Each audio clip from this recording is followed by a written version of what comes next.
Jusque-là plus connu pour l'application Fakers, qui permet de créer de fausses couvertures d'un magazine, le studio français Elysium a sorti il y a quelques jours son tout premier jeu, Human Defense. Téléchargeable pour moins de 2 €, cette application universelle tourne aussi bien sur iPhone que iPod Touch et iPad. Human Defense se présente comme un tower defense très accessible, ayant la particularité de se dérouler à l'intérieur d'un corps humain. L'idée sera donc d'installer 4 types de tourelles afin de concasser, vacciner et affaiblir une quinzaine de virus différents. Il faudra également faire bon usage des nutriments, comme les protéines, les lipides et les glucides, débarquant eux aussi par vagues, afin d'upgrader ces tourelles, de gérer leur flux et d'assurer au final la survie des organes visés par les virus. Que ce soit le cœur, les poumons ou les reins, qui constituent 3 des 6 environnements créés pour le jeu. Human Defense propose une direction artistique sympathique, très Dr Maboul dans l'esprit, mais aussi un petit côté ludo-éducatif qui devrait faire plaisir aux parents.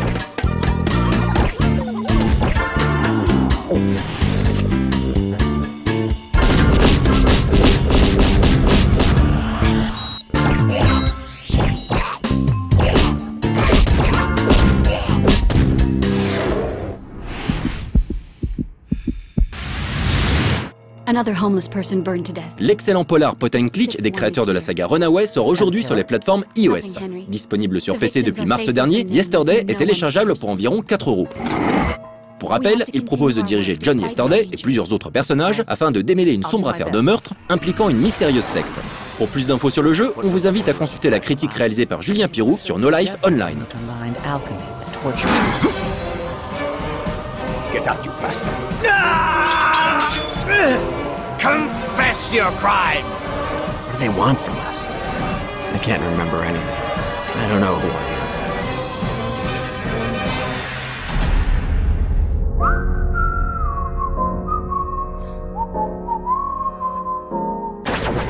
am. 今本当に今作ってるのは iOS で、Android でも多分動くと思うんですけど、サーフィンゲームを作っていて。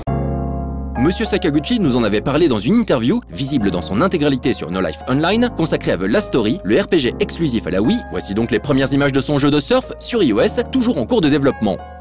Dans ce dernier, appelé Party Wave, l'idée sera d'aider plusieurs surfeurs à prendre la vague, tout en évitant les pièges que constituent les dauphins, les tortues de mer et autres méduses. Il suffit donc de glisser son doigt sur les surfeurs pour les diriger et de tapoter sur eux pour les faire sauter, tourner et ainsi de suite, histoire qu'ils ne se fassent pas engloutir par le rouleau.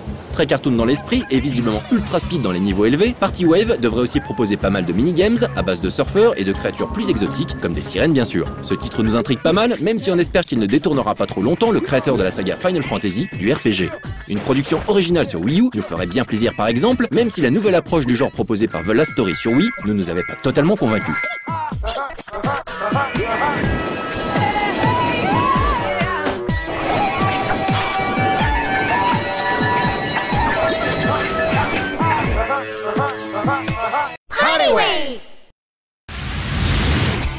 À l'occasion du solstice d'été, Google lance sur le Google Store une nouvelle vague de promotion à durée très limitée sur une douzaine d'applications. Ainsi, pour un peu moins de 70 centimes d'euros, vous pourrez vous procurer Mass Effect Infiltrator, NBA Jam, Minimoto Racing ou encore le portage de GTA 3, de quoi bien s'occuper pour la journée la plus longue de l'année, le tout à petit prix. Et il ne vous reste que quelques heures pour profiter de l'offre.